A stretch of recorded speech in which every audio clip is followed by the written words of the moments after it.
Howdy, this is my review on an abominable movie remake of the classic King Kong, inconveniently recycled by Peter Jackson. To begin, I'll read you a synopsis, then I'll give you my opinion on the synopsis, and then I'll bring forward the condemning evidence against this movie, all of which says that it is so average it turns out to be truly awful. Set in the 1930s, this is the story of a young and beautiful actress, Ann Darrow, from the world of Vaudeville, who finds herself lost in a Depression-era New York when her luck changes. Her luck changes when she meets an over-ambitious filmmaker, Carl Denham, who brings her on an exploratory expedition to a remote island where she finds compassion and the true meaning of humanity with an ape, Kong. Okay, so this sounds like a pretty average story to me. Maybe not to you, but that's just my opinion. The problem is, average or not, this was a classic film, back before this average remake was made. So why the remake? Well, I don't know. I guess since everyone's so worried about recycling and global warming and all that, Peter Jackson thought he just might jump in and create a recycled film. Honestly, there's nothing wrong with remakes. Some remakes are good, some are bad. This movie was sort of like Willy Wonka and the Chocolate Factory. The first movie was pretty cool and targeted all age groups as a charming darling of the critics. However, the remake was the same stuff we'd seen before, only compacted into a movie that depended on special effects for survival. It's like all those tubes you see hooked up to people in the hospital. People need those tubes to survive, just like new films with half the depth of old films need special effects to be accepted. It's almost as if new movies are on life support, just feeding off computer graphics and a decent musical score. Anyway, back to King Kong. The movie started out with Ann Darrow wandering around New York, showing off special effects and green screens.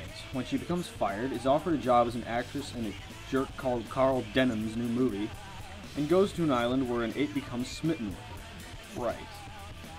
But many more challenges get into the way of this fairly simple story. Number one, you have the Satanist savages who breathe really fast and always look like they're wearing Darth Maul's contacts. These people butchered the movie. One of the most amusing shots of these morons was when a few of them pole vaulted onto Ann Darrow's ship, rather than taking the sensible path of a boat to Ann Darrow's ship like they did in the earlier film. The second obstacle that gets in the way of the story are the dinosaurs and giant insects. Yeah, they're cool and all that, I guess, but they take up a lot of time, a lot of flat characters that are just in the film to be eaten, and eventually they eat the life of the film, Andy Serkis. Problem number 3. The biggest problem of all. Ann and Kong scenes. These pretty much consist of Ann Darrow trying to entertain King Kong while he stands by, uselessly tapping his chest and grunting. This would be fine if they hadn't have lasted 15 minutes and there hadn't have been 10 million of them. I mean, what's the point? There's no advance in the plot, no showy special effects.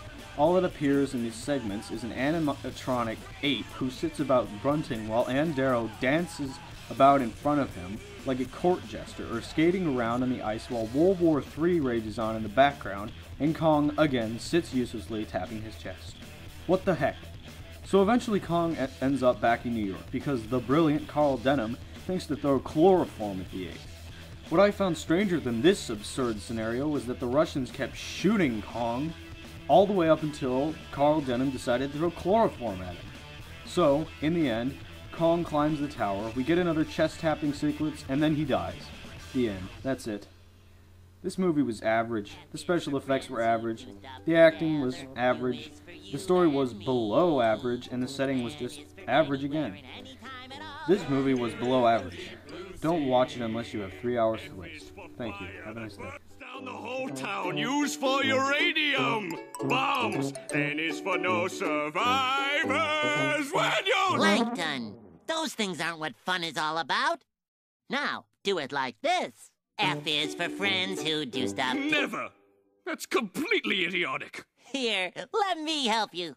F is for friends who do stuff together.